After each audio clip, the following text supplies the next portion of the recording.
Saudara, Presiden Prabowo Subianto mengklaim angka pengangguran terbuka Indonesia terendah sejak 1998. Tetapi IMF mengingatkan angka pengangguran tahun ini bisa tembus 5%, bahkan naik tahun depan.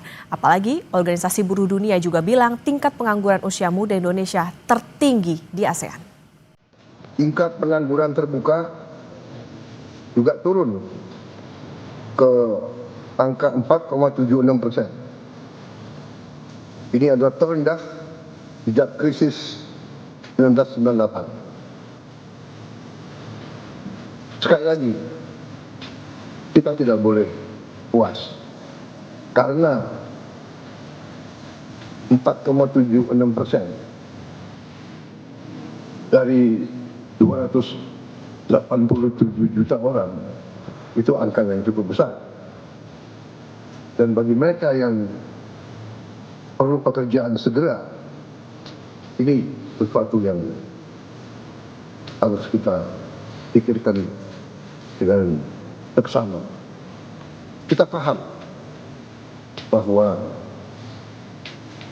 tingkat pengangguran ini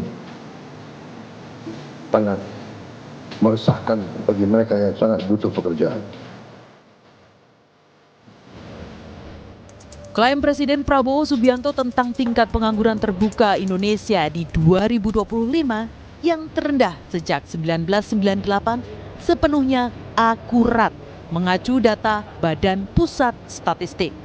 Tetapi mari Kompas Bisnis paparkan fakta angka lain. Memakai data Organisasi Perburuhan Internasional atau ILO, tingkat pengangguran usia muda antara 15 sampai 24 tahun Indonesia merupakan yang tertinggi di ASEAN. Rasionya 13,1%. Dalam 7 tahun terakhir, pakai data BPS dan Apindo, antara penyerapan dan kebutuhan lapangan kerja juga sangat timpang. Jumlah lapangan kerja formal yang tersedia maksimal hanya 4,8 juta, sedangkan pencari kerja sampai dengan 12,6 juta orang. Lapangan pekerjaan misalnya, antara pernyataan dan fakta di lapangan ada sesuatu yang berbeda? Sangat berbeda, alias ya tidak link and match dengan yang sekarang juga terjadi di industri Indonesia kan gitu loh. Seperti lulusan pekerjaan yang dia jurusan apa, tapi nggak ada wadah atau perusahaan yang memang bisa menggayat anak muda dengan jurusan tersebut. Itu juga yang selalu kita suarakan. Sudah berapa lama nih Mas tidak bekerja? Selama 3,5 tahun. Selama. Ya. Kalau proses sekarang untuk mencari kerja menurut Mas susah nggak sih Mas? Susah. Sulitannya di mana Mas kira-kira?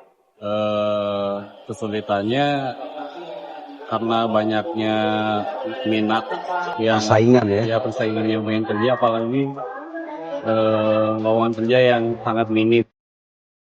Sejak pandemi, angka pemutusan hubungan kerja di Indonesia juga terus naik. Puncaknya ada di 2024 dengan angka PHK sampai 78.000 orang. Dan tahun 2025 sampai Agustus saja angkanya sudah 44.333 orang kena PHK.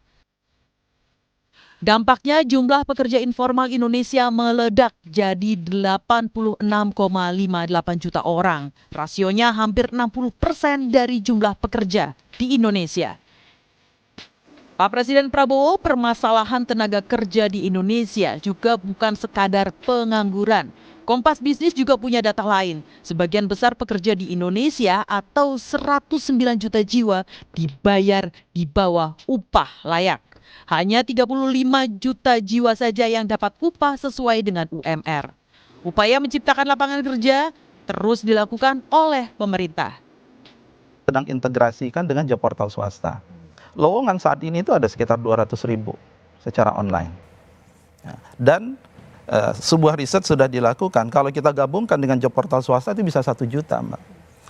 Sehingga isu selanjutnya adalah memang apakah ini preferensi gitu ya. Tadi Mas Putra menyampaikan terkait dengan ini mungkin banyak sebarannya belum merata dan seterusnya, atau memang ada isu terkait tentang yang disebut tadi link and match. Situasi ke depan diperkirakan tidak mudah. Laporan World Economic Outlook A Critical Juncture amid policy shift yang diterbitkan oleh Dana Moneter Internasional IMF pada April lalu memprediksi tingkat pengangguran Indonesia 2025 akan mencapai 5%. Dan pada tahun depan atau 2026 menjadi 5,1%. Dia Megasari Anjaya, Tim Liputan Kompas TV.